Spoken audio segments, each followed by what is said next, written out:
Hello and welcome to the Ferret Business Podcast, hosted by me, Yemi the Ferret, aka Yemi. Big thank you to my fiance Amanda for making me this wonderful intro and logo and all that, because the devil knows I couldn't have done it by myself. Quality content for sure. Which I hope is what I'm making here today with my next guest, the up-and-coming YouTube gamer girl who likes to play horror games and has an obsession with Papa Roach. That's right, it's Joyfuldeath. Welcome to the show, at Joyfuldeath on Twitter and Joyfuldeath on YouTube. Of course, links will be below. Joyful, how are you today? Well, I'm doing awesome. Thanks for the great intro. And by the way, Papa Roach is awesome. Papa Roach, okay. And your hatred hurts my heart. Oh, we'll talk a lot about Papa Roach, and actually, I think the first topic of discussion should be the most important, and that is why Papa Roach is so close to your heart. You defend them with a sword and shield, I swear. I think only because you hate them so much. Well, you know. I find that I have to defend them. I went to their concert in December and it was phenomenal and it was amazing. And I liked them in high school, and it's just a love that hasn't died. I don't know. Well, I'll be the first one to admit that back in my angsty high school days as well, 7 years ago, Infest was the album that spoke to me. And of course, Last Resort was the forerunner in my angsty teen life. But I think they've gone very soft and very poppy and kind of generic. But of course, that's just my opinion. Of course. That's fair. I can still like it. It's okay. We can agree to disagree and have our battles on Twitter, and I'm okay with that. Well, it's more of just like an inside joke now, I guess. But it's a funny one. Right. I enjoy going back and forth with it. I do too. I think it's a lot of fun. It is. It is a lot of fun. Cut my life into pieces. This is my last resort, Papa John's. So, no. I'm just guessing here. You like the mainstream metal and rock, then, right? I mean, actually, I like a lot of alternative rock. I don't know if you're familiar with Starset. They're one of my favorite bands. I'm also a big fan of like Nine Electric and Gemini Syndrome, and Falling in Reverse we just saw in concert not that long ago. They are awesome. I never heard of them even, and they were ahead of somebody that we went to see that they were headlining for. Maybe it was Papa Roach, I don't remember, but they were phenomenal. Yeah, I saw them. I saw them walk on stage at Warped Tour 2 years ago, but we were leaving because it was like 9 o'clock and we didn't want to stay anymore. Yeah, no, Falling in Reverse, I was very impressed because the lead singer managed to swing his microphone around in giant circles from the floor all the way up and catch it. He would throw it and catch it. He never dropped it. Never once did he drop it. And I was mightily impressed. That's pretty impressive. I know I saw Circus Survive live as well, and this lead singer of that band, he kind of did the same thing, except he had a whole mic stand attached to the microphone, which he threw up into the air. And just the look on his face when he went to go catch it was like, he was like, whew, got it. We're good.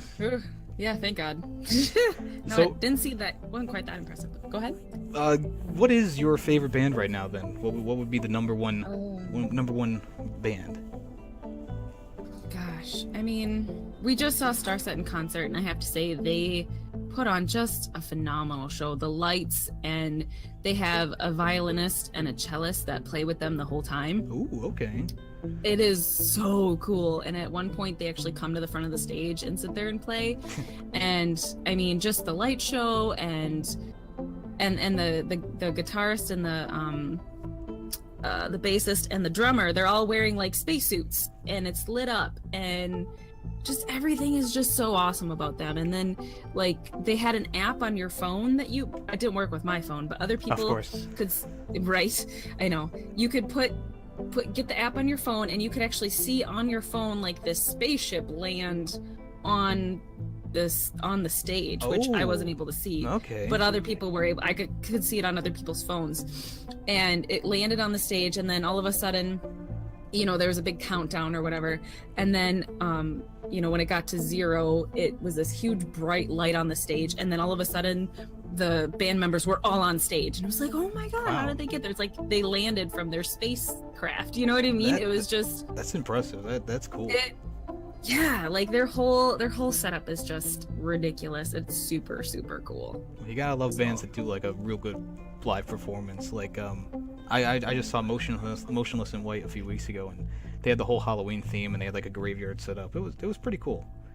I really like bands that they put on a show, and of course you always want them to sound good too. So it's not just like Guar where it's like you're listening to them and you're like, okay, I can now I remember why I don't listen to them regularly, but I want to see them live. Right. I'm trying to think, is it In This Moment? I think that's the other one where they do a lot of costume changes and stuff. They're really good too in concert. Yeah. Yep. Cool. Switching gears for a second here, let's talk about those damn internet trolls, because if I recall, you had some trouble during a recent stream while playing Dead by Daylight. I know it wasn't a troll, but what happened? Was it which time was it? Because I've had a couple things happen. Well, whichever one stuck out the most to you. The one that stuck out the most is the Turkish rapper, honestly. Turkish rapper. Did you hear about that one? No, I have not. Oh god, who were we playing? We were playing. I think I was playing The Long Dark. This was like a couple weeks ago now. I was playing I think it was The Long Dark, and all of a sudden this person from Turkey, I couldn't read the name, it was like NN something, I don't know. And I was like, oh hey, how's it going? Whatever. And things were going fine. And then this person was like saying these like, oh, I love you, you're so beautiful. And then he'd be like, and I want you all to die. And we're like, what is going on? It was so bizarre. So then F Vash and my buddy / moderator, Damn It Jim, were like trying to use, this is before I had moderators, and this is where I learned to use moderators. This is how I learned my lesson. They tried to use Google Translate to translate their words into Turkish, and then his words out of Turkish into English so they could understand what he was saying. Oh boy. And yeah, we're finding that the things he was saying were quite inappropriate that he was saying in Turkish. And then they were trying to communicate, trying to be nice to him and be like, okay, you know, we're just trying to talk about the game here. Keep it to the game. Because I was just kind of ignoring most of it because I couldn't follow what he was saying half the time. Right. And yeah, he was like, oh, I'm so noble and you're lucky to meet me. It's like a 17% chance that you'll meet me. Come to find out, he's a 10-year-old, and he has he has this channel where he raps horribly. It was something else. Well, I guess that kind of answers the next question I was going to ask, with being a female on YouTube. You know, yes, this is probably one of those creepy experiences that I was going to ask about. Are you prepared for the next time something like that happens? Well, I am now, because I made F Vash and Damn It Jam and Briar LaCroix all of my moderators, so that they are all there. Because most of them are around, at least. Right. So they're my moderators. So I'm not able. I don't have like two monitors or two computers running my stuff. I'm just running off my laptop, and so it's not very easy for me to alt out and deal with the chat. Right. And like kick someone, you know. So I made them moderators after that situation, and it's always good to have some close people as the moderators, that's for sure. Exactly. So they're there for me, and they're watching out for any of that stuff, and they got my back. They're like my brothers. They're definitely like my big brothers. They watch out for me a lot, so that's good. That's I know good. I can trust them. Yeah, I've been having some trouble with a few people on my streams. Since I use a text-to-speech function with the PS4, people would just be like typing emojis in there, and then the thing would be like, you know, smiling while crying emoji. It would actually say it instead of just, you know, skipping over it. So the one stream, I think I named it Yummy Lays Down the Law. People were doing like paragraphs of just emojis, and it would just, I was trying to play a game, and it's like, I can't do this. I had to lay down the law, and I had to be like, stop, please. And the last stream, the guy who was doing it kind of redeemed himself. The other guy I banned from my channel, to be honest with you. I hate doing that, but it's like I can't put up with it. 3 streams in a row, you're gonna be doing this stuff. Like it starts off funny, like every once in a while, like oh funny, smiling crying emoji, but then it gets too much. And I hear you. especially when I'm playing Bloodborne, like I'm into that game. That's one of my favorite games of all time. When I'm fighting a boss and all I hear is, you know, red circle emoji over and over and over again, it's like I can't handle it. Please. I don't mean to laugh, but that does sound kind of funny. But that would be super annoying after. Like, I get how it's funny at first. Yeah, it's funny at first, and then it's like it gets kind of old as it goes on, especially multiple streams in a row. For sure. I would be like, okay, you're done. Right. I think I'm remembering what the other thing that you were mentioning. Are you talking about the time when what stream were you talking about? The Dead by Daylight when we got I joined in for a second. Oh, right at the end where we invited a kid. Yeah, that's and there was like 3 or 5 people in his room or something, and he must have had speakers on instead of headphones. Damn it, Jim said I had all mom face on and my nostrils flared. I will never get that image of you out of my head. It's just you looking into the camera with your head in your hand, or your head in your hands, and you're just like Those people. I actually had to take my headphones off. They were so loud. She was like screaming, "Oh, Daddy, you've got..." What did she say? "Oh, you're infected, Daddy." And I was like, why is she saying this? This is so weird. Like, can we stop? And it was so echoey. So it was awful. Yeah, I gave him the law too. I was like, if you don't fix it, I'm kicking you. I can't do this. What people don't understand, it's like it's your channel, and if they don't want to respect your rules or be respectful to you, they're gone. You can kick it. Absolutely. I don't know many people who will sit there and take something like that for too long. Nope. I mean, and I want to give people the benefit of the doubt too. I mean, I don't think he was aware of that, and he fixed it. On the next one he fixed it, but it kind of also killed the stream too. Everybody kind of was like over it after that, so that's kind of a bummer too. Oh yeah, that sucks. Yeah, but it was getting late. It's okay. Now, I'm not going to ask you too much about your family, but I would like to know how you handle having 2 kids, correct? Yes. 2 kids while you're recording, you're live streaming. Where do they go while you're doing all this, or does your husband usually take care of them while you're doing that, keeps them away?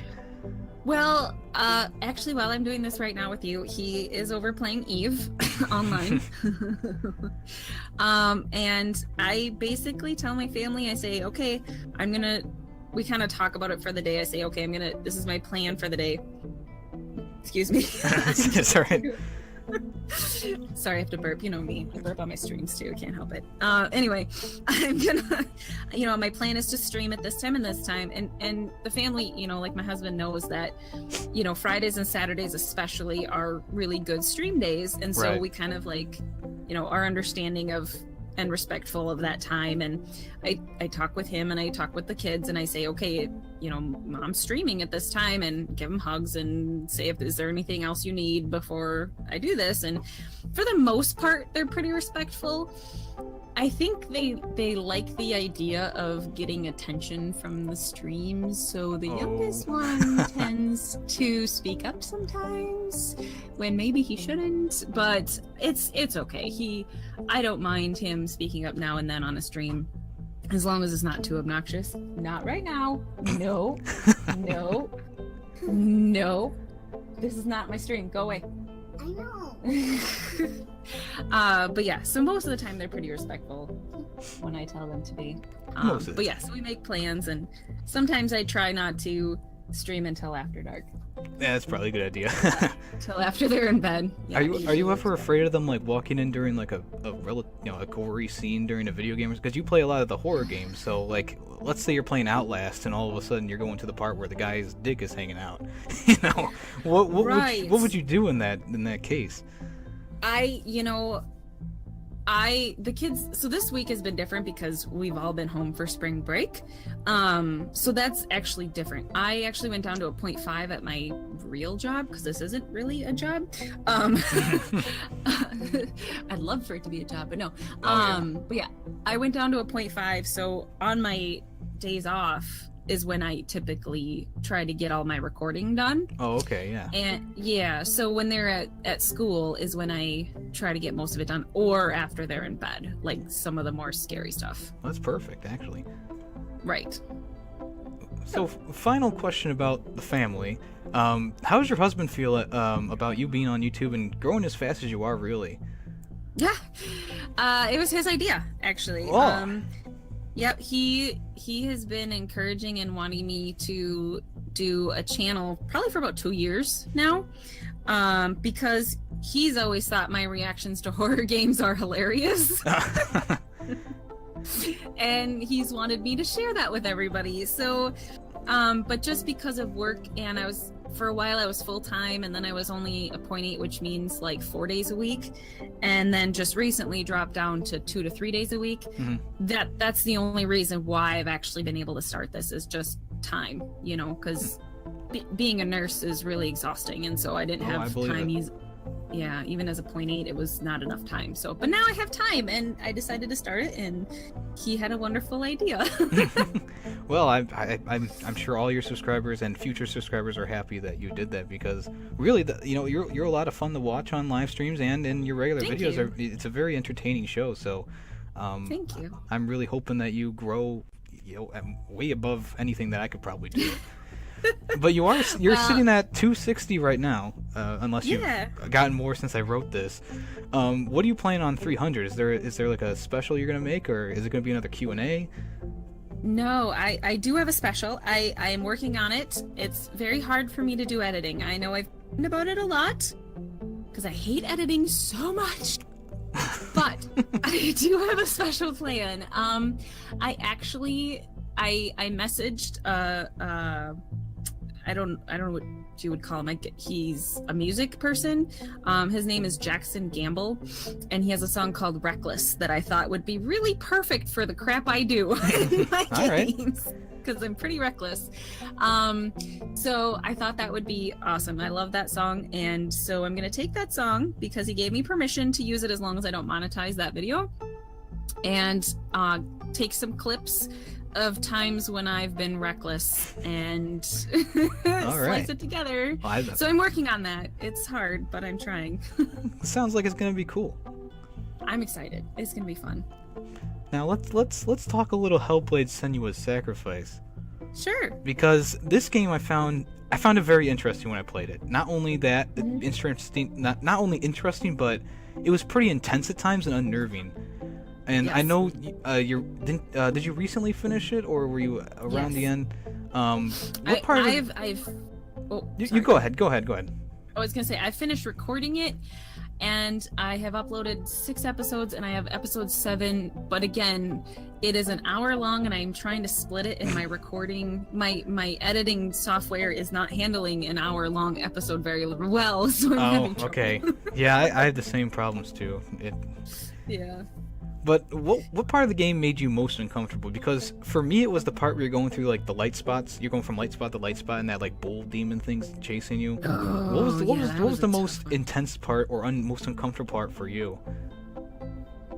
I mean, the fight parts where you fight the hatchet guys and the axe guys all together, those parts really pissed me off. Those were probably the most frustrating parts. Gosh. I'm gonna have to be honest, the end was actually sad for me. That part was really sad. God, what part did I have the hardest time with? I think the part in the maze where it was kind of like that monster in the dark, except I was stuck in the maze. Was that in the fire demon's realm? There was like the house maze that you were stuck in, and he was chasing you, and you had to find... Oh, yeah, it was like a mob of people chasing you, right? Something, yeah, and I was like so confused, and I'm like, what? What is going on? Why do I keep dying? I'm just running. I'm just gonna run. I don't know. Let's just run. That was a pretty intense part. I just stuck to the edges, and eventually something happened. Yeah, that part was tough. Now, I know you played Hellblade with the headset on for, the whole time, probably. Did that sort of immersion with the voices circling around you make the experience, better for you? Oh yeah, for sure. I think so. I think it was good. I What? tested it with headphones on and headphones off, and it was much more intense with the headphones on. Trust me on that Oh one. yeah. Well, and my speakers on my laptop aren't as like great as some other people's speakers might be. So I mean, I definitely needed it with the headphones. And sometimes it was really kind of crazy. I kind of like looked around because it almost sounded like it wasn't in the game. Like it sounded like there was voices in my house, you know? Yeah, I get it. Like different, because it's like you get used to the voices after a while, right? Yeah, And you're like, okay, I know these voices, and all of a sudden there's kind of like sometimes these extra little voices, and you're like, wait a minute, was that in my house? And you're like looking around, and I'm like, nope, that's the game. Damn it, that got me again. So, do you think the developers did a good job of highlighting the effects of different forms of PTSD or mental disorders? You know, that's a really good question. I mean, I know that they did a lot of research and they did a lot of work with different kinds of specialists and people. Having not suffered from PTSD, that's really hard for me to say. I think that Senua has kind of her own brand of psychosis that not many of us can really speak to. Do you know what I mean? Like, Yeah. she obviously went through a lot of trauma, you know, between whatever was going on in her head and whatever her father did to her. That's some bad juju, you know. Carrying around her husband's head all the time was Right? I mean, that something's didn't going help. on there. Yeah, so I mean, yes, in answer to your question, I think maybe I think what they did for the game was excellent. I think it was immersive. It made you feel like, you know, crazy stuff is going on. These people are talking to you, and it made you feel like her, like you felt lost and you felt misguided and you felt torn by everything that was happening to you, you know, just like she did. Yeah. And I think they did a good job with that. Now, I can't speak to whether that's her PTSD and whatever else they say that it is. I don't know. But I feel like for the game wise, they did a good job. Does that make sense? Yeah, that makes sense then. Okay. Speaking of heads and bags and skulls, you have a collection of skulls? I do. How many do you have, and can you describe your favorite one to me? Oh god, that's a good question. Hold on. I gotta look. Okay. Hear me. Okay. I gotta put my glasses back. I take them off because they hurt my head. Okay.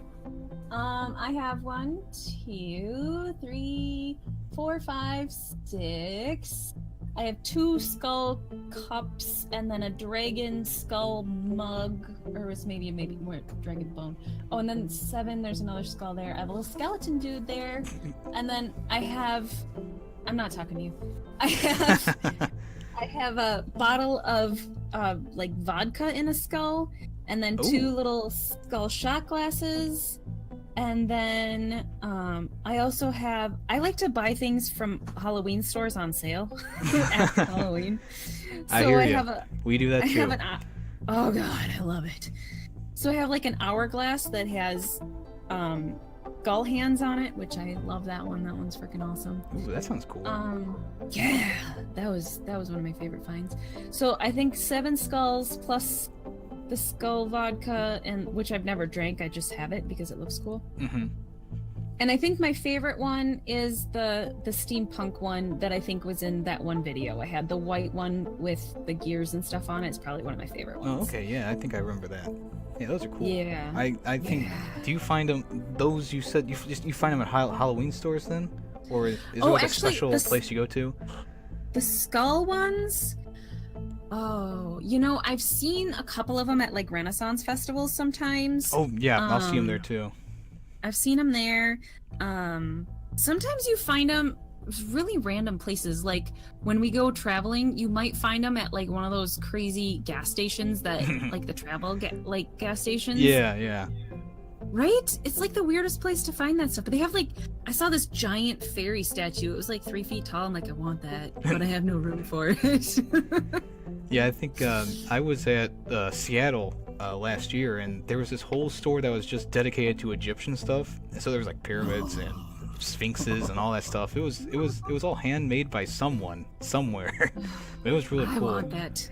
That would be awesome too. And of course, I walked in and the guy's like, everything's half off. It's like, okay, we're getting something. Oh, please, all of it. Yes.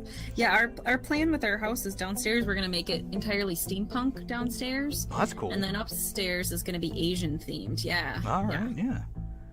Cool, we're excited. Cool. It just takes time, time and money. So, final question here. Yes. Horror games have been a big staple of your channel. Right. How do you plan on competing with bigger YouTubers who do horror channels? And how do you plan on being a step above them? I don't know if I find it competing, I guess. I'm not looking to compete with anybody. I mean, that's a super great question. Because it is a competitive market, YouTube, because it's flush full of everybody, you know? Everybody's trying to put their own brand out there. Everybody's trying to, you know, be whatever. I find that YouTube for me is something that I can do that hopefully will entertain people. And I mean, the thing with everyone being who they are is you never know who's going to appreciate you and like you, and you're gonna do something. You could be playing the same game, but you being you is going to be different than all the rest of the people being out there. Oh, yeah. And yeah, I mean, you never know how much someone else is going to appreciate that until you put yourself out there. And that goes for anybody doing anything. So my idea is that I'm just going out there and having fun. And as you know, I'm a giant dork. So I'm just going out there and being me. And if people appreciate that, fantastic. If you don't, move on, and that's perfectly okay. I don't plan on like trying to compete. If I get up there and I get popular, super awesome. I mean, that would be great. My dream goal in like 12 years is to be mobile and do this YouTube thing from an RV around the country. That'd be super awesome. But if not, that's okay too. I think that's an excellent answer to the question. Yeah. Joyful, I think that's all the time we have for today. Thank you for coming on once again, and it really was a fun time to have you on the podcast. Thanks for having me so much. Remember, everyone, check out her channel on YouTube and follow her on Twitter @Joyfuldeath. Links will be in the description below. If you like what you heard here today, leave a like and subscribe if you're new. I have lots of guests lined up, and this is just the tip of the iceberg. Joyful, is there anything else you want to say before we sign off? You know, everybody just keep chasing your dreams. You know, you never know. I mean, this is just fun for me, and it's kind of like a dream, but you never know if you can achieve your dreams unless you try. Well, all right, couldn't have said it better myself. Thank you so much for watching. Finally, again, thank you, Joyfuldeath, for being on the podcast, and I hope to see you all in the next episode of the Ferret Business Podcast. Goodbye.